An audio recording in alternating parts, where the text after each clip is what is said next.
Hello everyone, Jeremy Walker here, and today I'd like to talk to you about food, and specifically how we relate to food, and how to address overeating, emotional eating, and snacking and sugar cravings. Most people that I help with weight loss through hypnosis, they do eat healthy food, but quite often it's what they eat on top of the healthy food, or missing meals and skipping meals that can become a part of the problem. And it's important to note too that everyone relates to food in a different way. Some people love the taste of food, others feel totally disconnected from it and don't want to even talk about it or go anywhere near it. Some people eat 5 or 6 meals a day, whereas some other people might only have 1 meal a day, and that could be a problem as well. So there are things that can help for addressing overeating, emotional eating and sugar cravings, and we'll talk about some of those things today. For overeating, it's really important to have regular meals and have a meal structure. If there are times where you have just 1 or 2 meals a day and other times where you have 3 to 4 meals a day, that's going to create some inconsistency. So it's really valuable to have a good structure.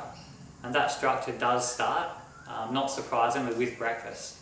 Having that breakfast in the morning, having a lunch, having a dinner, and having those regular meals is really valuable. Also, just from a psychological point of view, and a really simple strategy is to have a small bowl to use at meal times. That way, instead of having that big plate served up to you, or that big bowl maybe served by yourself or even by your partner, you've got that small meal, you feel like you've finished. So it's not like you're leaving anything on the plate and that sort of thing. Some of the things that are really valuable in addressing emotional eating is, I guess, to recognise what it is we're looking for from food at that time. Some of us use food as a stress reliever. Some of us use it as a comfort. I know when I used to crave sugar the most, it would be times after a stressful day, maybe at the end of the day in the afternoon, and I'd just be looking for some kind of pick-me-up, or maybe even some kind of high at that time. So when you can find 10 to 15 different ways to satisfy those needs that don't involve food, you'll have gone a long way to reducing or even stopping emotional eating. So think about ways that you already or can nurture yourselves, whether that be spending time in nature, reading, music, singing, spending time with a pet, exercising, doing something you love, spending time at the beach, whatever that might be. Start to come up with all those different ways you can nurture yourselves at that time, and importantly, ways that don't involve food. That way you're not, relying on food to change an emotion or to give you some sort of emotional stability. Really effective ways we can reduce sugar cravings, again, is to have those regular meals. If you are someone who does get up in the morning, kind of has that coffee, and maybe has breakfast sometimes and maybe doesn't, you're going to end up craving sugary foods later on, and maybe even overeat there again because you haven't got that balance in the morning.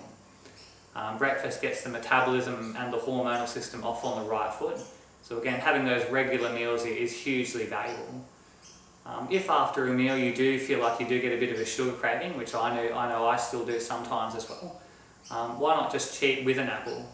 You're still getting something sweet, and still satisfying that need of having that little bit of extra something, but at least you're going for something that's still a healthy option there as well. So think about some sugar alternatives to have if you are still a little bit hungry after a meal, whether it be fruit, sweetening tea with honey, and some of those other nice sweet alternatives there as well. Something else that is hugely valuable and important when it comes to sugar cravings is you may actually be low in the vitamins chromium and magnesium if you even get sugar cravings at all. Some of the clients I see, and I remember one in particular, she was having a litre of Pepsi every single day and a litre of orange juice every single day.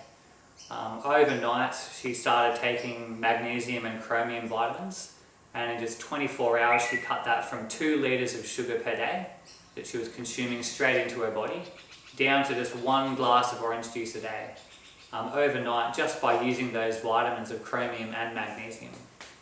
So taking care of that can also be hugely valuable.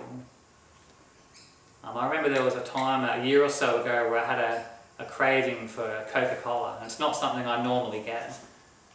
Some friends had left some Coke in my fridge, and one time after dinner I just had this big craving for Coke and thought, I just need to go and have this Coke. So what I actually did is I returned to my 7 cornerstones of health, which is breathing, water, eating real food, doing some form of exercise, time being still and meditating, time using positive self-talk or using gratitude, and time spent doing our passion and doing our purpose. So when I had that sugar craving, I just started going through that list. I took 15 deep breaths, I had a glass of water, I had a small snack of some real food instead of having the Coke, and then I thought, oh, I'll do 10 or 15 star jumps.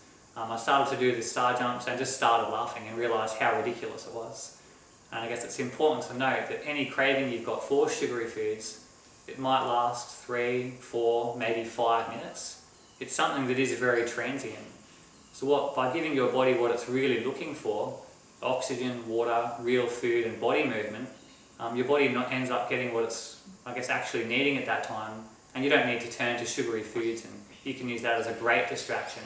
But also, it's giving your body, again, what it's really looking for. So I hope you got a lot of value out of this video. It was great chatting to you today, and I'll chat again to you very soon.